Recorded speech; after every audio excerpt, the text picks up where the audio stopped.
Hello, ఈరోజు special chicken బోర్తా. Chicken బోర్తా అంటే ఇది ఈ మధ్య ఇన్స్టాగ్రామ్లో ట్రెండింగ్ అయిపోయేసింది. ఒరిస్సా స్పెషల్ అంట ఇది. నేను ట్రై చేసిన టేస్ట్ మాత్రం సూపర్. అందరూ ట్రై చేయండి. ఫస్ట్ అర్ధ కేజీ చికెన్ తీసుకొని బండిలో వేసేసి ఉప్పు, పసుపు, 1 స్పూన్ ఆయిల్ వేసి స్లోలో పెట్టి ఒక 15 మినిట్స్ నీళ్ళు పోయకుండా అట్నే ఉడకబెట్టుకుంటే ఉడికిపోతుంది. దాని నీరుతోనే ఉడికిపోతుంది. అప్పుడప్పుడు కలబెట్టుకుంటా ఉడికించుకోవాలా. నీళ్ళంతా ఎగిరిపోయిన తర్వాత ఇందులో కొంచెం 1 టీ స్పూన్ అల్లం వెల్లుల్లి పేస్ట్, కొంచెం కారపొడి వేసుకొని ఒక 2 మినిట్స్ అలా ఓపెన్లోనే వేయించుకునేస్తే సరిపోతుంది. అది వేగిపోయిన తర్వాత పక్కన పెట్టుకోవాలా. డీప్ ఫ్రైకి ఆయిల్ పెట్టుకొని ఒక 2 ఆనియన్స్ డీప్ ఫ్రై చేసుకోవాలా. ఇలా వేయించుకొని అన్నీ గోల్డెన్ కలర్ వచ్చిన తర్వాత తీసి ఒక ప్లేట్లోకి వేసుకోవాలా.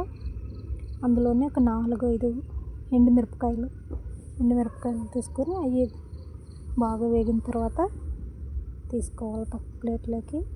కరివేపాకు కొంచెం,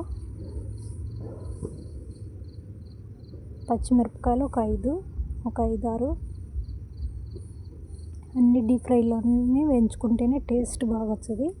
ఒక 10-15 వెల్లుల్లి, అందులోనే కొంచెం ఉప్పు వేసుకొని ఇది బాగా నలిపేయాలి. ఇలా బాగా నలుపుకొనేసి చికెన్ కూడా ఎముకలు ఏమన్నా ఉంటే తీసేసి అన్నీ ముక్కలుగా తీసుకోవాలా. ఇది బాగా చేత్తో నలిపితేనే బాగా టేస్ట్ వచ్చేది. బాగా వెల్లుల్లి, కరివేపాకు అన్నీ బాగా నలిగిపోయేంత వరకు చేత్తోనే బాగా నలిపేయాలా. చేతులు మంట వస్తాయి అనుకుంటే బ్లౌజ్లో ఏమైనా వేసుకోవచ్చు. అందులోనే కట్ చేసి పెట్టుకున్న ఒక ఆనియన్, కొంచెం కొత్తిమీర, ఒక హాఫ్ లెమన్ వేసుకొని గట్టిగా బాగా నలిపేయాల. అప్పుడే ఉప్పు, కారం అంతా బాగా పడుతుంది. ఇలా బాగా నలిపేసేసి బాగా కలిసిన తర్వాత ఇలా ఉండలు చేసి పెట్టుకోవాలా.